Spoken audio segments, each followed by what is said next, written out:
A paz do Senhor Jesus.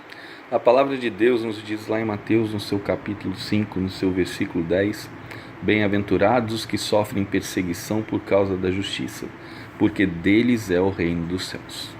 Hoje eu gostaria de falar de um homem que foi perseguido por causa da justiça e que tem grande galardão nos céus. O seu nome é Policarpo. Ele foi bispo na igreja de Esmirna, aquela mesma que é referida na carta de Apocalipse de João. E esse homem teve uma vida exemplar. Ele marcou a sua geração. E como a sua vida é muito extensa, assim como as suas obras, hoje eu queria me focar nos últimos dias de Policarpo, pois estamos falando de um testemunho muito impressionante. Quando vamos ao livro da História Eclesiástica de Eusébio de Cesareia, nós vamos achar os últimos dias de Policarpo, aonde os irmãos, preocupados com a perseguição do Império Romano, convencem ele a sair de Esmirna e ir habitar na região rural, numa fazenda próxima à cidade. Mas ali ele é encontrado. E aí diz, na página 135 do livro: Mas persuadido pelos rogos dos que estavam à sua volta, os quais exortavam que deixasse a cidade em segredo, seguiu para um sítio não distante dali. Ali ficou com alguns amigos dia e noite, permanecendo em constante oração ao Senhor e implorando paz para todas as igrejas por todo o mundo, pois essa sempre fora sua prática. 3 dias antes de ser preso, numa visão à noite durante a oração, o travesseiro sobre sua cabeça pareceu-lhe de repente pegar fogo e assim ser consumido. Com isso, acordando do sono, começou de imediato a interpretar a visão aos presentes, quase predizendo o evento que estava para ocorrer e anunciando claramente os que estavam ao seu redor que lhe seria necessário entregar a vida às chamas por amor a Cristo. Os irmãos, em desespero, convencem Policarpo a sair do país. Porém, os seus perseguidores torturam 2 dos rapazes que trabalhavam com ele e acabam que eles entregam onde estava a posição de Policarpo. Porém, ao localizarem Policarpo desce, e esses homens ficam abismados com a idade do ancião que eles estavam atrás. E assim continua na página 136 do livro: De modo que os que não o conheciam antes pensaram estar vendo um milagre ao observar a idade avançada do homem, a seriedade e a firmeza do seu semblante, e ficaram surpresos por tamanho zelo ser exercido para prender um homem venerável como ele. Ele, porém, sem hesitação, ordenou que se preparasse de imediato uma mesa para os homens. Depois pediu-lhes que participassem plenamente do alimento e lhes suplicou apenas 1 hora para orar sem interrupções. Tendo recebido permissão, levantou-se e orou, tão cheio da graça do Senhor, que os presentes que o ouviram ficaram maravilhados, e muitos lamentaram que um homem tão venerável e piedoso fosse condenado à morte. Porque quando temos testemunho, é assim que a nossa vida deve se portar. Policarpo estava fazendo exatamente o que a Bíblia diz. Ele não perseguiu, ele não amaldiçoou, ele não reclamou. Ele simplesmente confiou no Senhor. Ao ser preso, Policarpo foi encaminhado para Herodes, o Iraneca, e para o seu pai, Nicete. E encontrando-se com ele, tentaram convencê-lo, usando frases do tipo: Que mal há em dizer ao Senhor César e em sacrificar e assim salvar a tua vida? Ele, porém, de forma muito firme respondeu: Não farei o que me aconselhais.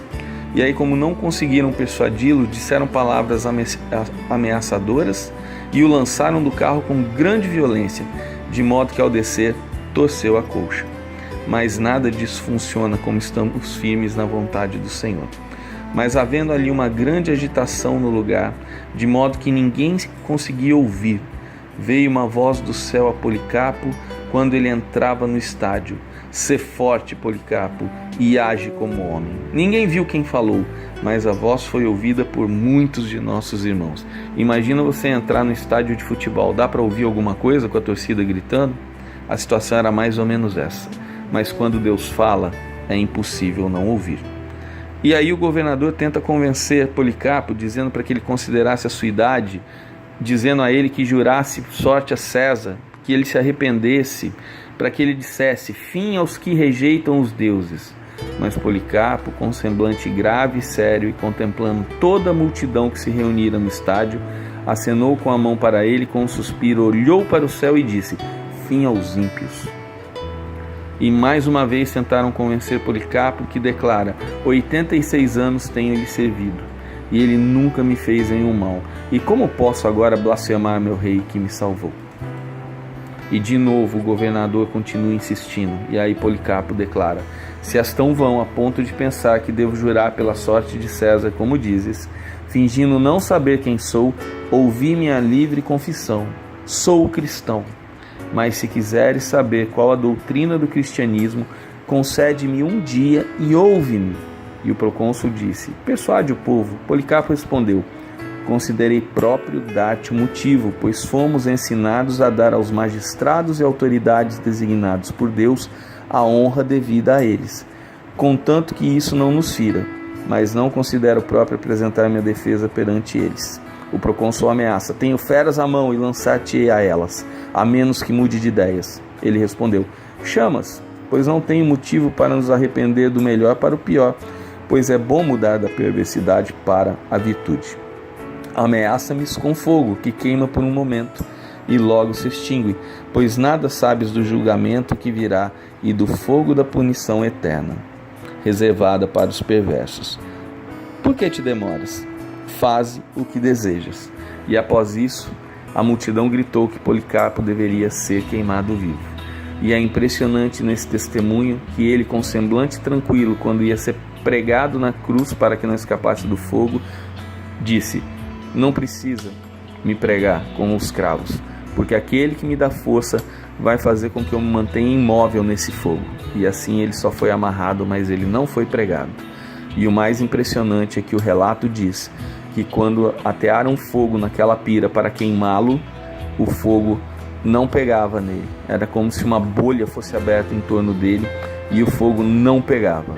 E aí, indignados com aquilo, mandaram um executor que, ao lançar-lhe a espada, tanto sangue espirrou que toda a fogueira foi apagada. E isso causou grande espanto entre aqueles que estavam ali, pois marcava a diferença entre os ímpios e aqueles que eram escolhidos. Que nós possamos nos inspirar na vida desse homem que foi perseguido por amor da justiça, mas que mesmo sendo ancião, se manteve resoluto, se manteve firme ao seguir e não negar o seu Senhor e Salvador. Que o exemplo de Policarpo sirva para as nossas vidas ainda nos dias de hoje. Que Deus abençoe a cada um. Aqui é o pastor Rogério Vilar. Deus vos abençoe.